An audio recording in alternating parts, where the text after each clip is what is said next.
Assalamualaikum warahmatullahi wabarakatuh. Sahabat Nur Hidayah, semoga Allah Subhanahu wa Ta'ala senantiasa melimpahkan kesehatan, keberkahan, umur yang bermanfaat, serta rezeki yang halal kepada kita semua. Di sekitar kita, banyak tanaman liar yang tumbuh tanpa ditanam secara khusus. Tanaman-tanaman ini sering dianggap gulma, dibersihkan, atau bahkan dibuang begitu saja. Padahal, sebagian di antaranya telah lama dimanfaatkan dalam pengobatan tradisional dan kini mulai menarik perhatian para peneliti. Salah satunya adalah harendong bulu. Tanaman ini memiliki nama ilmiah Clidemia hirta. Di berbagai daerah di Indonesia, tanaman ini dikenal dengan nama yang berbeda-beda, seperti harendong bulu, harendong leweng, dan beberapa nama lokal lainnya. Harendong bulu mudah dikenali dari batang dan daunnya yang dipenuhi bulu-bulu halus. Daunnya berbentuk lonjong dengan tulang daun yang tampak jelas, sedangkan buahnya kecil, berwarna hijau saat muda, lalu berubah menjadi ungu kehitaman ketika matang. Anak-anak di pedesaan dahulu sering memakan buahnya yang telah matang karena rasanya manis. Namun, di balik penampilannya yang sederhana, tanaman ini ternyata mengandung berbagai senyawa alami yang masih terus diteliti manfaatnya bagi kesehatan. Lalu, apa saja kandungan harendong bulu? Benarkah tanaman ini memiliki manfaat untuk kesehatan? Dan apa saja yang perlu diperhatikan sebelum menggunakannya? Mari kita bahas bersama berdasarkan penelitian ilmiah yang tersedia. Mengenal harendong bulu. Harendong bulu termasuk dalam famili Melastomataceae, yaitu keluarga tumbuhan berbunga yang banyak ditemukan di daerah tropis. Tanaman ini tumbuh subur di tempat yang mendapat cukup cahaya matahari, seperti kebun, semak belukar, tepi hutan, maupun lahan kosong. Meskipun sering dianggap gulma karena pertumbuhannya yang cepat, berbagai penelitian menunjukkan bahwa harendong bulu mengandung senyawa bioaktif yang menarik untuk dikaji. Beberapa di antaranya meliputi flavonoid, tanin, saponin, alkaloid, terpenoid, senyawa fenolik, antioksidan alami. Senyawa-senyawa tersebut diketahui memiliki berbagai aktivitas biologis dalam penelitian laboratorium. Namun perlu dipahami bahwa sebagian besar penelitian masih berada pada tahap praklinis, sehingga manfaatnya pada manusia masih memerlukan penelitian lebih lanjut. 1. Kaya akan antioksidan alami. Sahabat sehat. Manfaat pertama yang paling banyak diteliti adalah kandungan antioksidannya. Antioksidan merupakan senyawa yang membantu melindungi sel-sel tubuh dari kerusakan akibat radikal bebas. Radikal bebas berasal dari polusi udara, asap rokok, paparan sinar ultraviolet, makanan yang kurang sehat, proses metabolisme tubuh. Jika jumlah radikal bebas berlebihan, dapat terjadi stres oksidatif yang berhubungan dengan berbagai penyakit kronis. Berbagai penelitian menunjukkan bahwa ekstrak daun harendong bulu memiliki aktivitas antioksidan yang cukup baik karena kandungan flavonoid dan senyawa fenoliknya. 2. Berpotensi membantu mengurangi peradangan. Peradangan merupakan mekanisme alami tubuh untuk melawan infeksi dan memperbaiki jaringan yang rusak. Namun apabila berlangsung dalam waktu lama, peradangan kronis dapat meningkatkan risiko berbagai penyakit. Beberapa penelitian laboratorium menunjukkan bahwa ekstrak harendong bulu memiliki aktivitas antiinflamasi. Diduga flavonoid dan terpenoid berperan dalam menghambat pembentukan senyawa pemicu peradangan. Namun hingga saat ini penelitian pada manusia masih sangat terbatas. 3. Berpotensi memiliki aktivitas antibakteri. Dalam berbagai penelitian, ekstrak daun harendong bulu menunjukkan aktivitas terhadap beberapa jenis bakteri. Karena itulah masyarakat tradisional di beberapa daerah menggunakan daun harendong sebagai obat luar untuk membantu merawat luka ringan. Namun perlu ditegaskan bahwa hasil penelitian laboratorium tidak berarti tanaman ini dapat menggantikan antibiotik yang diresepkan oleh dokter. 4. Berpotensi membantu penyembuhan luka ringan. Secara tradisional, daun harendong bulu sering ditumbuk hingga halus lalu ditempelkan pada luka ringan. Diduga kandungan tanin membantu mempercepat proses penyembuhan dengan membentuk lapisan pelindung pada jaringan. Sementara flavonoid berpotensi membantu mengurangi peradangan. Namun sebelum menggunakan tanaman apapun pada luka, pastikan luka telah dibersihkan dengan air mengalir.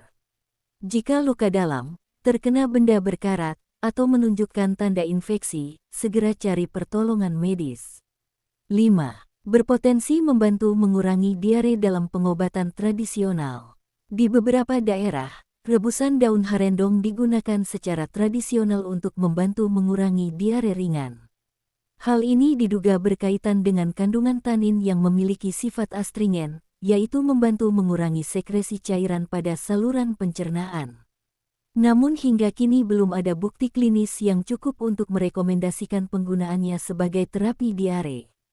Jika diare berlangsung lebih dari 2 hari, disertai darah, demam tinggi, atau tanda dehidrasi, segera periksakan diri ke fasilitas kesehatan. 6. Berpotensi membantu menjaga kesehatan kulit. Karena kandungan antioksidan dan aktivitas antimikrobanya, harendong bulu juga mulai diteliti dalam bidang kesehatan kulit. Dalam pengobatan tradisional, daun yang telah ditumbuk terkadang digunakan sebagai kompres pada kulit yang mengalami iritasi ringan atau gigitan serangga. Namun setiap orang memiliki sensitivitas kulit yang berbeda. Karena itu, lakukan uji tempel terlebih dahulu pada area kecil kulit. 7. Berpotensi mendukung sistem kekebalan tubuh. Sahabat Nur Hidayah, sistem imun bekerja melindungi tubuh dari berbagai penyakit. Antioksidan yang terkandung dalam tanaman membantu melindungi sel-sel tubuh dari kerusakan akibat stres oksidatif. Walaupun demikian, hingga saat ini belum ada bukti bahwa harendong bulu dapat meningkatkan sistem imun secara langsung. Cara terbaik menjaga daya tahan tubuh tetap meliputi tidur yang cukup, pola makan bergizi, olahraga teratur, mengelola stres, tidak merokok. 8. Berpotensi menjadi sumber senyawa obat di masa depan. Saat ini berbagai universitas dan lembaga penelitian terus mempelajari kandungan fitokimia harendong bulu. Tujuannya adalah menemukan senyawa baru yang mungkin dapat dikembangkan menjadi bahan obat di masa depan. Namun perjalanan dari penelitian laboratorium hingga menjadi obat yang aman memerlukan waktu bertahun-tahun melalui berbagai uji keamanan dan uji klinis. Cara penggunaan tradisional. Dalam masyarakat tradisional, harendong bulu lebih sering digunakan sebagai obat luar. Caranya, pilih daun yang masih segar. Cuci hingga bersih menggunakan air mengalir. Tumbuk hingga halus, kemudian tempelkan pada area kulit yang membutuhkan. Sementara itu, untuk penggunaan sebagai rebusan atau diminum, sebaiknya tidak dilakukan sembarangan karena keamanan dan dosis yang tepat belum didukung oleh penelitian klinis yang memadai. Hal yang perlu diperhatikan, walaupun berasal dari alam, bukan berarti semua tanaman herbal aman digunakan tanpa batas. Harendong bulu juga memiliki beberapa hal yang perlu diperhatikan. Hindari mengonsumsi tanaman ini secara rutin tanpa petunjuk tenaga kesehatan.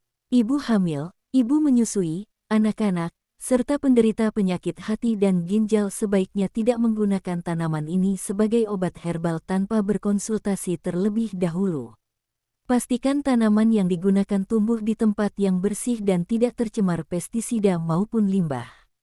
Kesalahan yang sering terjadi. Sahabat sehat, di media sosial sering beredar klaim bahwa satu tanaman herbal dapat menyembuhkan berbagai macam penyakit. Padahal, ilmu pengetahuan mengajarkan bahwa setiap klaim harus dibuktikan melalui penelitian yang ketat. Harendong bulu memang memiliki potensi yang menarik berdasarkan penelitian awal.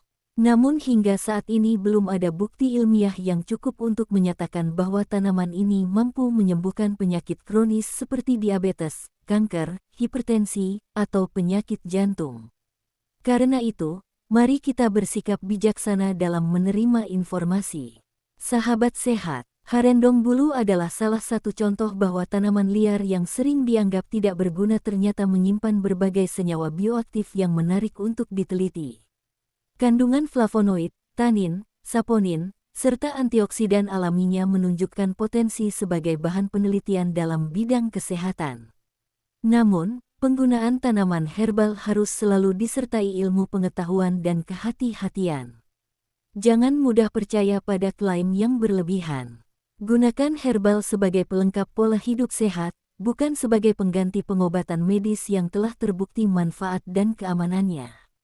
Semoga Allah Subhanahu wa Ta'ala senantiasa memberikan kesehatan, keberkahan, dan ilmu yang bermanfaat kepada kita semua.